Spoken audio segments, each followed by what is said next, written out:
Oke, Assalamualaikum warahmatullahi wabarakatuh. Perkenalkan, kami kelompok 1 wawancara. Saya sendiri Mutiara Juniarti sebagai pengarah. Di samping saya ada Fadlia Nanda sebagai interviewer dan di sampingnya ada Alfati Firnanda sebagai interviewee. Topik wawancara kali ini kami akan membahas mengenai impulsive buying. Untuk karena itu saya serahkan kepada interviewer. Baik, sebelumnya terima kasih Saudara Al-Fatih telah menyempatkan waktunya untuk saya wawancarai pada sesi wawancara pada hari ini. Baik, langsung saja saya ingin menanyakan Saudara Fatih, apakah Saudara Fatih pernah menggunakan atau pernah uh, berbelanja dari segi offline, melalui offline ataupun berbelanja melalui online shop begitu. Saya sendiri melakukan keduanya untuk saat ini karena ada beberapa hal yang mempengaruhi faktor tersebut. Oh, faktor apa saja itu? Untuk faktornya kayak ada kelemahan dan kelebihan di antara pembelian di toko online dan juga toko offline. Kayak di toko online itu kita bisa memilih barang dengan sesuka kita begitu. Jadi tidak perlu pikir saat di tempatnya langsung karena kita bisa belanja dari rumah. Terus kelebihan lainnya itu kayak dia bisa diantar langsung ke rumah kita karena kan memang kita sudah bayar jasa untuk mengirim barang tersebut ke rumah kita, sehingga dikirimkanlah jasa itu supaya kita tidak perlu lagi naik kendaraan untuk keluar.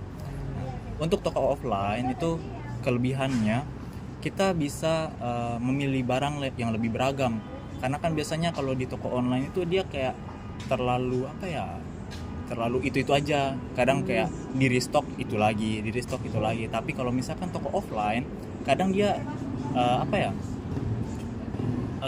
menyesuaikan nih sama stok yang ada di gudangnya, sehingga kayak display ini untuk bulan ini, terus misalkan display ini sudah habis, ada display selanjutnya lagi. Nah seperti itu. Untuk kekurangan dari toko online itu biasanya faktor keburukan saya sih sebenarnya ceroboh, karena terlalu membuang-buang duit karena karena mudahnya itu toko online, sehingga saya tergerak untuk membeli semua barang yang saya inginkan, sehingga bahkan sampai saldo saya itu habis.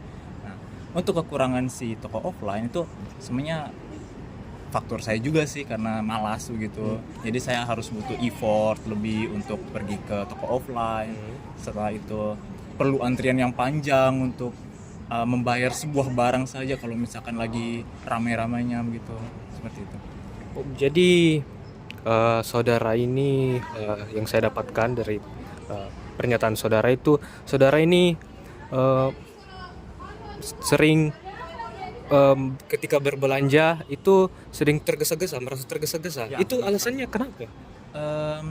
Itu kayak kayak keputusan saya sih yang tidak tegas untuk memilih barang, sehingga kayak akhirnya kayak mau beli yang mana sih, beli ini atau ini ya. Tapi di sisi lain saya kayak butuh keduanya. Akhirnya langsung saya beli keduanya walaupun saya enggak melihat saldo saya. Jadi kayak beli mana ini, mau beli mana.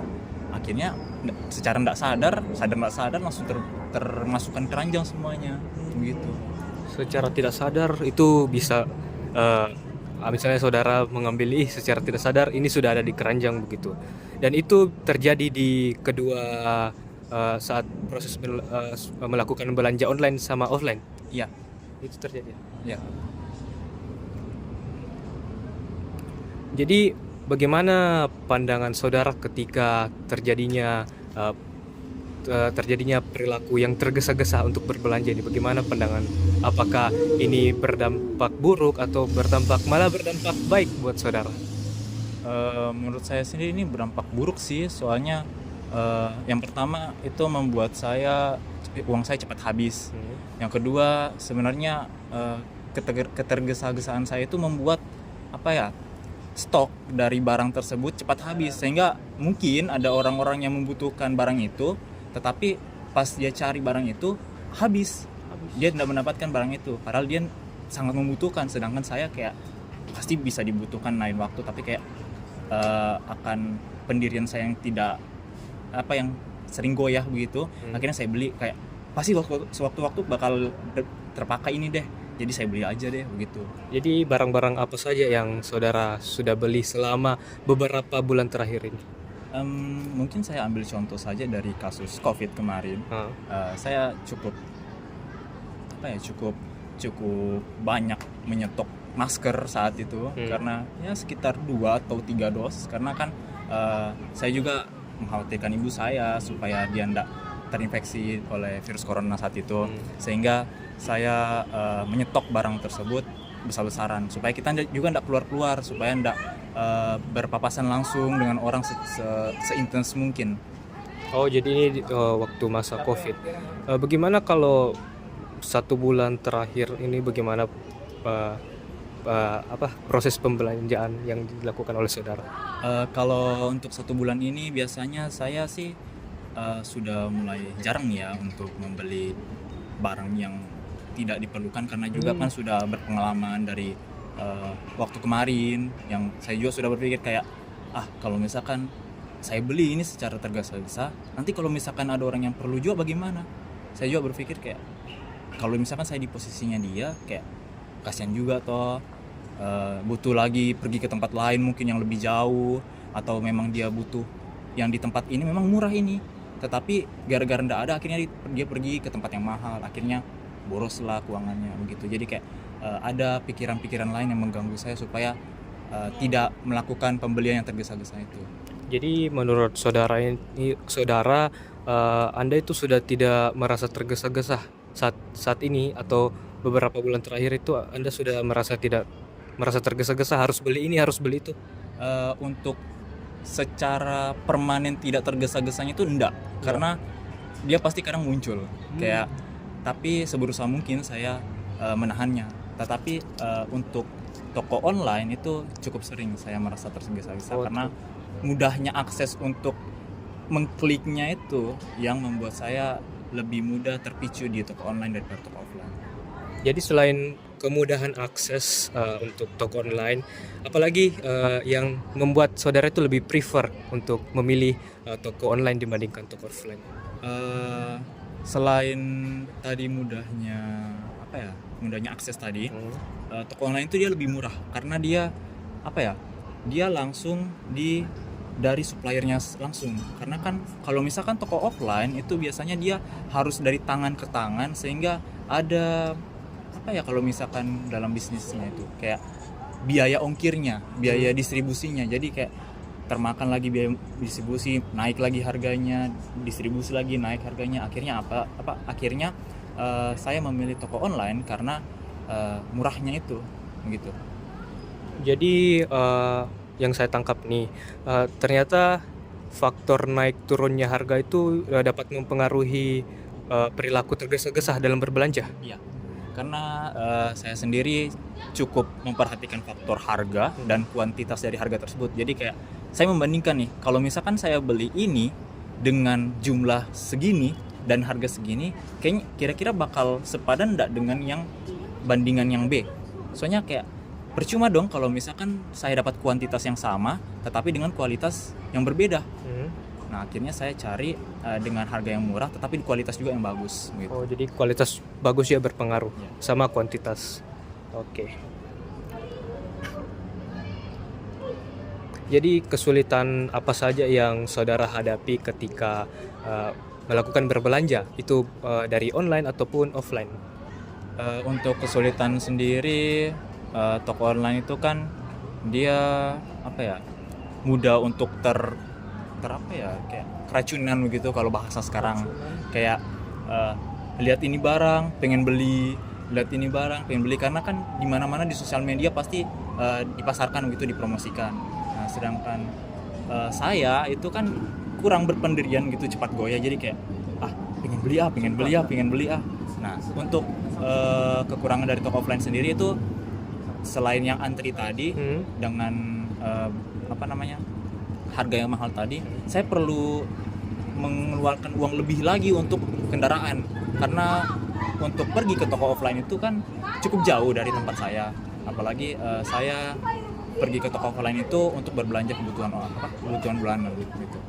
Oh, jadi tadi saudara mention bahwa media sosial itu memiliki pengaruh terhadap perilaku seseorang yang ingin berbelanja begitu. Bisa tolong jelaskan secara pemahaman saudara, kenapa sih sosial media itu bisa berpengaruh terhadap perilaku belanja seseorang? Sangat sebenarnya berpengaruhnya itu kayak kita kan sudah sering berinteraksi dengan sosial media sekarang, apalagi dengan canggihnya sekarang gadget, sudah apalagi kepada orang-orang yang pekerjaannya itu 24 jam nonstop di media sosial, kayak selebritas lah, selebgram atau sebagainya, tiktokers gitu. Nah, itu bisa menyebabkan munculnya kayak pandangan mereka terhadap orang lain. Jadi kayak dia lihat nih, kayaknya bagus deh pakaiannya dia, atau bagus barang yang dia punya begitu, sehingga kayak pengen beli ini, pengen beli itu, yang segala macam yang dipakai lah. Akhirnya muncul keinginan tersebut dan mengeluarkan uang tersebut untuk membeli barang yang dia lihat kepada orang itu.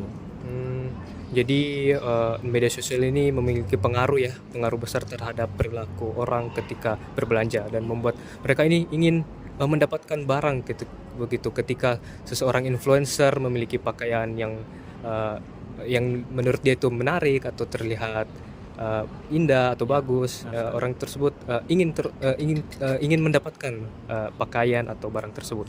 Oke, tadi saudara juga mention tentang offline shop, yang dimana itu katanya harus antri lah, harus memakai kendaraan untuk sampai ke toko tersebut.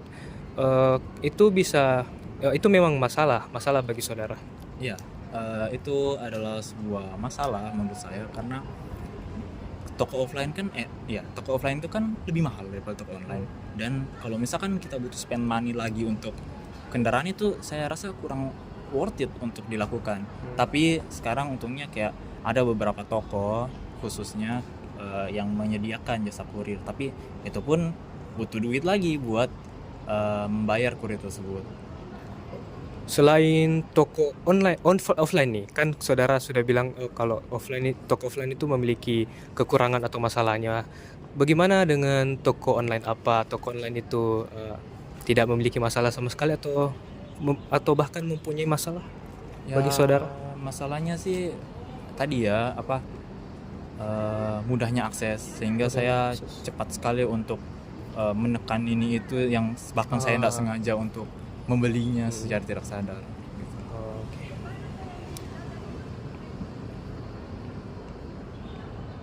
Jadi apa saja sih perbedaan yang saudara rasakan ketika melakukan atau berbelanja melalui offline shop atau online shop? Untuk online shop dulu ya. Online shop itu kita bisa menentukan barang kita di awal, karena kan kita santai dalam memilih barang tersebut.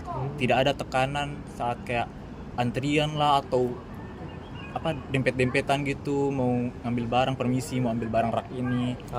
Jadi mudah ya aksesnya. Ya, sedangkan di toko offline itu kita perlu kayak tadi itu, kayak ada orang lihat display nih, kita harus permisi dulu. Tapi kak mau ambil barangnya, atau bahkan kalau misalkan orangnya nggak enak kan dia harus nunggu. Terus antrian juga jadi masalah saya, karena kan saya juga kurang suka untuk mengantri kalau misalkan lagi banyak orang, apalagi dengan toko yang notabene-nya ini tempat pembelian kebutuhan bulanan, sehingga pasti banyak orang yang belanjanya itu banyak, dan membuat proses penghitungan di kasir tuh menjadi lama gitu. Jadi mungkin faktor keramaian ya yang menjadi perbedaan antara toko online sama offline. Jadi misalnya kalau toko offline itu mungkin di saat awal-awal bulan ya biasanya itu rame. Ya. Kalau toko online kan cuma sekali lihat, tekan, masuk keranjang. Tapi itu bisa jadi masalah tidak bagi orang yang memiliki perilaku tergesa-gesa dalam berbelanja? Sangat masalah sih, karena dalam hal ini kalau misalkan dia memiliki keuangan yang terbatas, itu akan mempengaruhi kebutuhan hariannya. Mungkin dia bakal mengkat kebutuhan hariannya untuk makan, atau bahkan ada keinginan lain yang dibutuhkan di kemudian hari, tetapi uang yang dipakai itu sudah habis di sebelum harinya. Jadi menurut saudara itu apakah faktor ekonomi atau uang itu dapat menghambat seseorang untuk memenuhi perilaku tergesa-gesanya dalam berbelanja? Sebenarnya plus minus sih kalau misalkan orang dengan ekonomi yang kurang memadai untuk perilaku tergesa-gesa membeli barang ini. Soalnya dengan kurangnya ekonominya itu, dia bakal memikirkan lagi, ini kayaknya bakal bakal berguna sama saya enggak sih? Kalau misalkan saya beli ini, bagaimana nanti ke depannya saya makan? Atau mungkin ke depannya uang ini enggak ditahu-tahu bakal dibutuhkan gitu. Sedangkan kalau misalkan orang yang ekonominya cukup, itu mungkin saja dia bakal langsung beli. Walaupun dia masih memiliki banyak uang, tapi dia akan terus spend money terus untuk barang yang dia inginkan.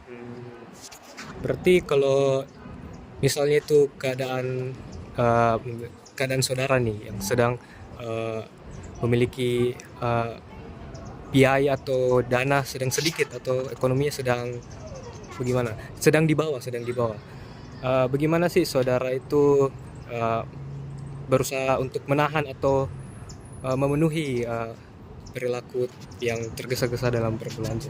Kalau menurut saudara, dalam pandangan saudara misalnya? Semuanya kan ada 2 toko tadi ya, toko online, toko offline. Kedua toko itu saya penggunaan penyelesaian masalah itu berbeda, karena mereka juga kan berbeda aspek gitu. Nah, untuk toko online itu biasanya saya hapus aplikasi online saya supaya tidak terganggu aktivitas perbelanjaan saya. Dan untuk toko offline itu biasanya saya batasi gerak saya untuk pergi ke toko offline tersebut. Entah saya berikan uang saya secara fisik kepada teman saya yang jauh rumahnya, atau bahkan kendaraan saya yang saya tidak isi bahan bakarnya, sehingga kayak butuh effort lagi lebih untuk ke SPBUK, atau butuh effort lebih ke teman saya yang jauh rumahnya itu untuk mengambil uang. Jadi ini sudah termasuk strategi nih bagi saudara untuk minimalisir perilaku tergesa-gesa dalam berbelanja. Iya, benar. Apakah ada strategi lain yang mungkin tapi ini strategi sebelumnya itu berhasil buat saudara? Ya, sangat berhasil, karena dengan strategi ini saya sudah cukup sangat menekan perilaku tergesa-gesa saya. Soalnya kayak kupikir kayak kan gak ada duit, mau belanja apa? Nah, seperti itu. Jadi apa ada strategi lain nih bagi saudara yang menurut saudara itu saudara coba tapi tidak berhasil? Kemarin saya coba untuk sekedar menonaktifkan pemberitahuan dari HP saya tentang toko online, tetapi itu tidak efektif.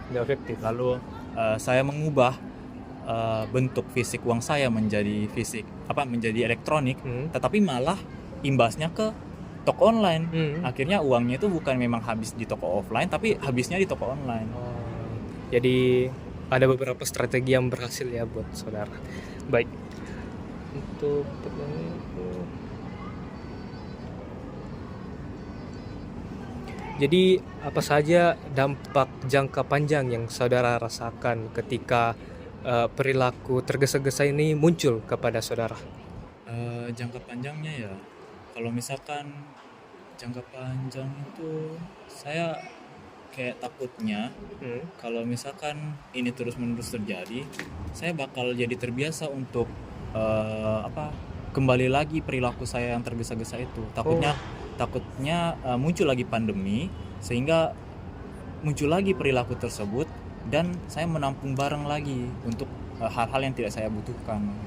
Kalau misalkan perilaku tergesa-gesa itu muncul pada saudara dengan jangka yang panjang, apakah sudah ada strategi ini untuk menahan atau menanggulangi perilaku tergesa-gesa itu untuk muncul kembali?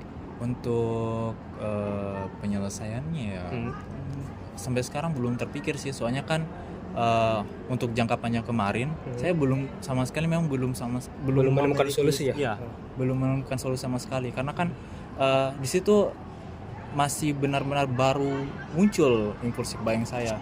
Nah, setelah dampak COVID barulah muncul solusi saya, karena sudah menurun tindak apa ya, tergesa-gesa saya, nggak seperti yang pas saat COVID itu, karena kan kita harus menyetok barang banyak-banyak supaya tidak perlu keluar-keluar lagi gitu.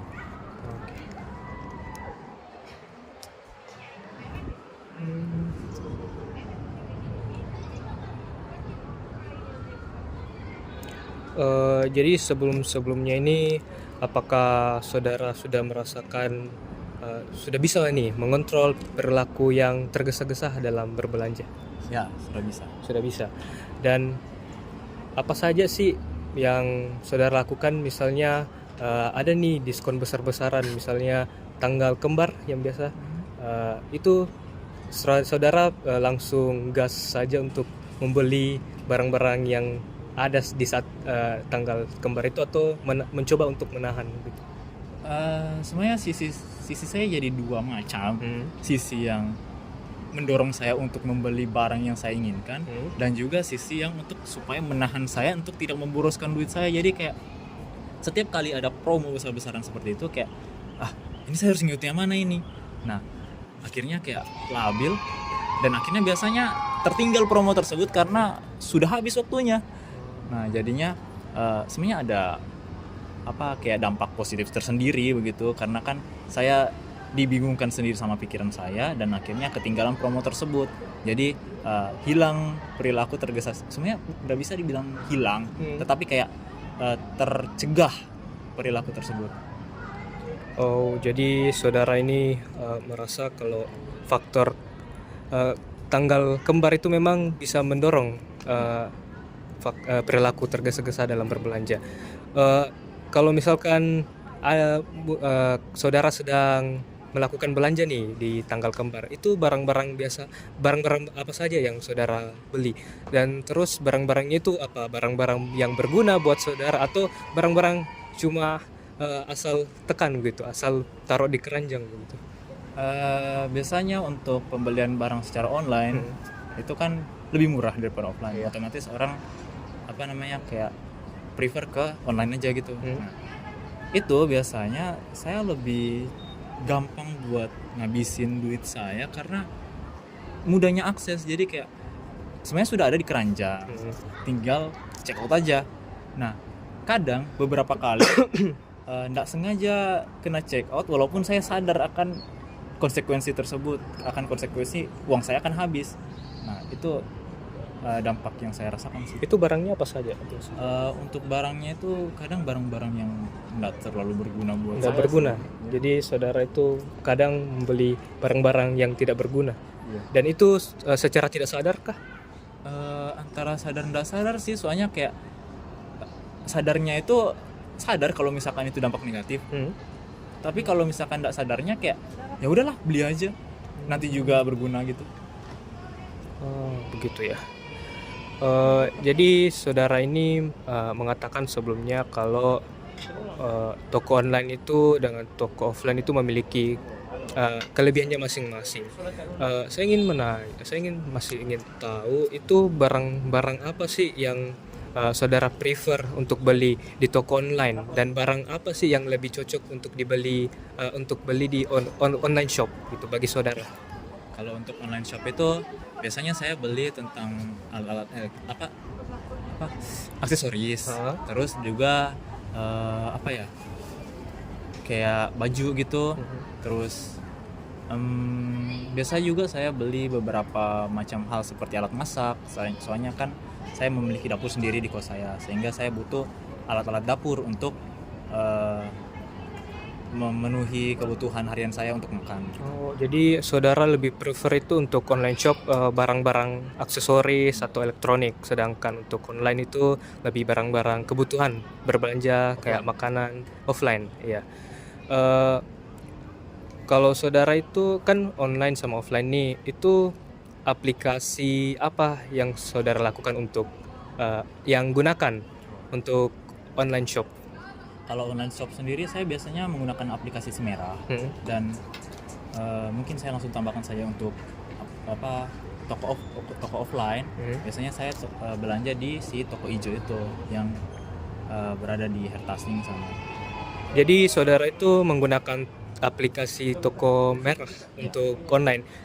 Jadi apa sih keunggulan atau mungkin kelemahan yang saudara rasakan dibandingkan toko online lainnya? Di situ ongkirnya lebih murah karena Ini toko online. ya, toko online merah itu dia lebih murah ongkirnya dibanding toko-toko online lain karena di situ memang memberikan berbagai macam voucher menarik, mulai dari voucher barang dan voucher ongkir gitu. Oh, jadi menurut saudara ini voucher sama diskon-diskonan ini dapat berpengaruh besar terhadap perilaku tergesa-gesa dalam berbelanja? Ya, sangat berpengaruh. Oh, berpengaruh. Dan ini terjadi Ya, terhadap terjadi. saudara. Apalagi saat belanja tanggal kembar tadi yang sempat disinggung. Oke, sekarang untuk toko online-nya, saudara itu katanya suka berbelanja di toko hijau. Itu alasannya kenapa dan kenapa bukan di toko-toko offline lainnya? Untuk toko hijau itu dia lebih murah barangnya. Oh, murah juga. Karena untuk sekelas kebutuhan bulanan di situ memiliki barangnya variatif, juga memang murah banget dan banyak sekali promonya di sana. Oh, banyak promonya juga. Jadi saudara ini mengincar promo ya. Benar sekali. Berarti orang-orang yang impulsif buying ini orang-orang yang mengejar promo. Iya. Tapi apakah orang-orang yang tergesa-gesa dalam berbelanja ini, apakah mereka masih melihat soal kuantitas ataupun kualitas dari barang-barang yang mereka akan beli? Itu tergantung masing-masing orang. Oh, masing-masing orang. Karena saya sendiri melihat beberapa orang kayak ya asal beli aja gitu, yang penting mikir bakal berguna nanti atau enggak. Bahkan ada yang kayak memang belinya itu sesuai kebutuhan gitu. Jadi menurut saudara ini perilaku berbelanja dengan tergesa-gesa ini termasuk perilaku yang wajar kah buat saudara? Menurut saya wajar ndak wajar sih. Wajarnya itu kayak kalau misalkan kita lagi dilanda panik gitu. Nah, otomatis kita butuh keperluan yang banyak untuk, apalagi kalau kita punya keluarga begitu atau saudara-saudara, sehingga kita membutuhkan stok barang yang sangat banyak agar kita tidak kehabisan gitu di toko-toko yang ada sekitar kita. Sedangkan kalau misalkan tidak wajarnya itu, kalau misalkan kita lagi tidak dalam bencana atau dalam pandemi, tapi kita beli tidak sewajarnya, sehingga kayak membuat barang itu menjadi langka dan orang sulit untuk mendapatkannya. Bahkan biasanya bisa didapatkan tapi dengan harga yang lebih mahal. Jadi sebelumnya saudara mengatakan kalau keadaan ekonomi juga dapat berpengaruh dalam perilaku tergesa-gesa dalam berbelanja. Sebelumnya saudara juga mengatakan kalau adanya pengaruh pandemi juga katanya untuk tergesa-gesa dalam berbelanja ya. Itu kenapa sih orang-orang itu melakukan berbelanja secara tergesa-gesa di saat dia tahu kalau uangnya itu atau biaya atau ekonominya itu sedang menipis itu? Mungkin karena untuk menjaga keselamatannya saja sih. Keselamatan. Walaupun dia membeli hal-hal yang tidak penting. Iya, karena mereka kan mikirnya kayak, wah nanti bakal berguna deh, soalnya kan ini dalam kondisi darurat begitu. Jadi mereka harus mempersiapkan apapun yang mungkin bakal terjadi. Tapi menurut saudara itu apakah perilaku berbelanja ini termasuk addicting atau membuat saudara ini ingin terus berbelanja begitu? Ya, karena ini kayak memang kecanduan sih, soalnya kan itu betul-betul ndak bisa langsung di stop, langsung mendadak stop begitu, karena dia harus pelan-pelan. Bagaimana caranya kita kayak pencegahan tadi yang saya katakan, terus bagaimana solusi yang supaya kita tidak tergesa-gesa lagi dalam berbelanja. Jadi itu cukup addicting. Oh, jadi berbelanja ini dapat menimbulkan atau memunculkan rasa senang pada saudara, apa itu betul? Ya. Oke, baik. Terima kasih saudara Fatih telah menyempatkan sesi wawancara pada hari ini. Saya serahkan kembali kepada. Baik, jadi itulah tadi wawancara dari kelompok kami. Mungkin kesimpulan yang bisa kita ambil itu singkat saja. Pertama itu impulsif buying itu bisa terjadi karena ada dua faktor, yaitu pertama adanya kemudahan akses dan juga harga yang lagi murah-murahnya, juga diskon besar-besaran. Itu sangat memungkinkan untuk seseorang menjadi melakukan perilaku tadi impulsif buying. Jadi itu saja hasil wawancara dari kelompok kami. Sekian, wassalamualaikum warahmatullahi wabarakatuh.